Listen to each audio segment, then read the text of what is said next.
The next day, for the first time in a long while, I didn't feel like going to school. I had slept well enough, yet my head felt heavy and dazed. In the end, I hadn't been able to study the night before. I simply couldn't focus on it, and that was a serious problem. No matter what difficult events transpired, I couldn't neglect honing myself. Oh dear. With just a few measly words, Senpai had shaken my entire life. I thought I understood what the word power meant, but now I felt I was genuinely experiencing it for the first time.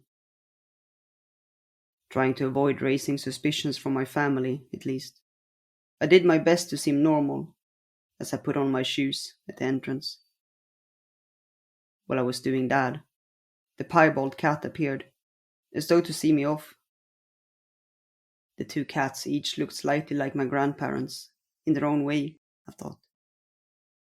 Maybe it's true that animals can be influenced by the disposition of the person taking care of them. This cat was more like my grandmother. It acted more energetic than the other, and also had a sharper look in its eyes, as though its gaze pierced through anything it saw. Have a nice day, I bade the cat farewell. It watched me in silence as I left.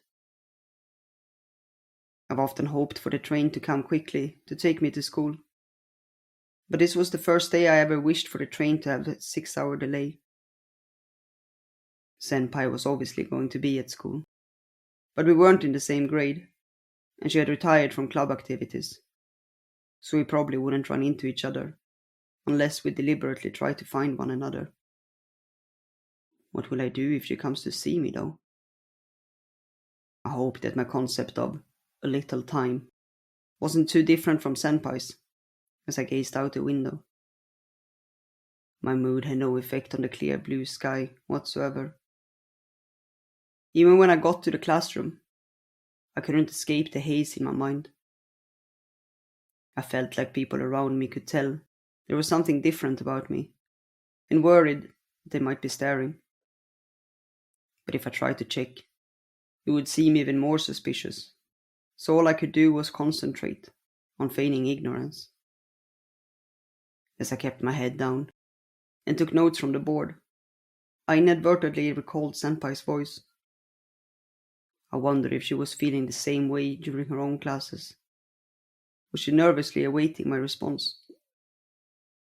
Maybe it felt similar to waiting for the results of a test.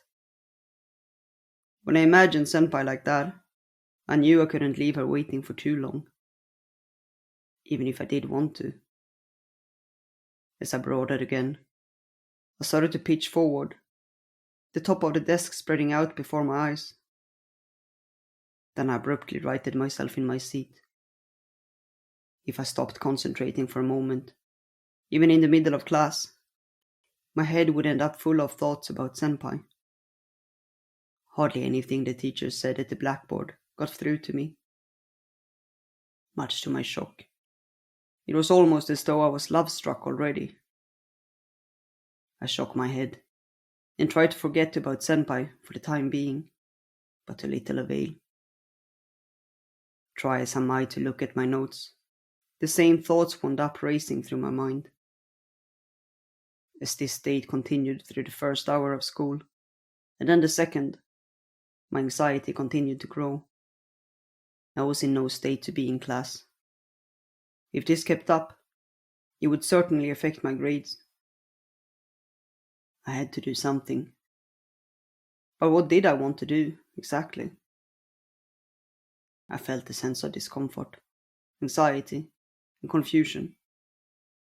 Emotions that I could hardly describe as constructive were mingling inside me and laying waste to my mind. In the end, I stayed that way throughout the entire school day. The only positive was that Senpai didn't come to me during that time. I wasn't in the mood to go to the choir club. I knew I couldn't take the day off. I hadn't done a great job in class that day, so if I skipped club on top of that, it would inevitably feel like a giant step back for me. So I stood up from my seat as though trying to shake myself free of something, and left the classroom. I prayed I wouldn't run into Senpai as I headed to the music room and tried to act like my usual self. When the eyes of the members of the choir club turned to me, I felt even more on the edge. I worried that they might know Senpai had confessed to me, even though that was impossible. No one would suspect such a thing. But Yusuke Senpai had been hiding those unthinkable feelings behind that smiles of hers all this time. It felt like someone I had never thought of as anything more than a background character in my life had suddenly become extremely special. I've occasionally heard that love changes people, and even though Senpai was the one who had fallen in love, I was the one whose perspective was shifting, as though she had dragged me along with her. Maybe there was an immensely powerful force at work behind all this. Had that power suddenly overflowed in the school building, it might even be able to permanently alter the surface of the earth. It was a ridiculous thing to imagine, but that's what ran through my mind. Once choir club activities were over, I quickly got on the train home and was relieved when I managed to find an open seat. If I had to stand in my current state, my legs might collapse under me while my mind wandered. I let the train rock me back and forth. It felt like I was being jostled, more than normal. The sunlight streamed into the moving train from the window on the other side. The sun had started to set, tinting the sky orange. The sunset were coming earlier each day, I realized. Autumn was deepening, and winter was on the horizon. What would the coming winter bring? I imagined Senpai standing next to me, wearing that familiar smile on her face. If our relationship changed, I wondered if she would show me other expressions as well. I felt like I did want to see that. Just a little. That emotion felt almost like something bright piercing its way through me and all my confusion. But it immediately disappeared, along with a sigh.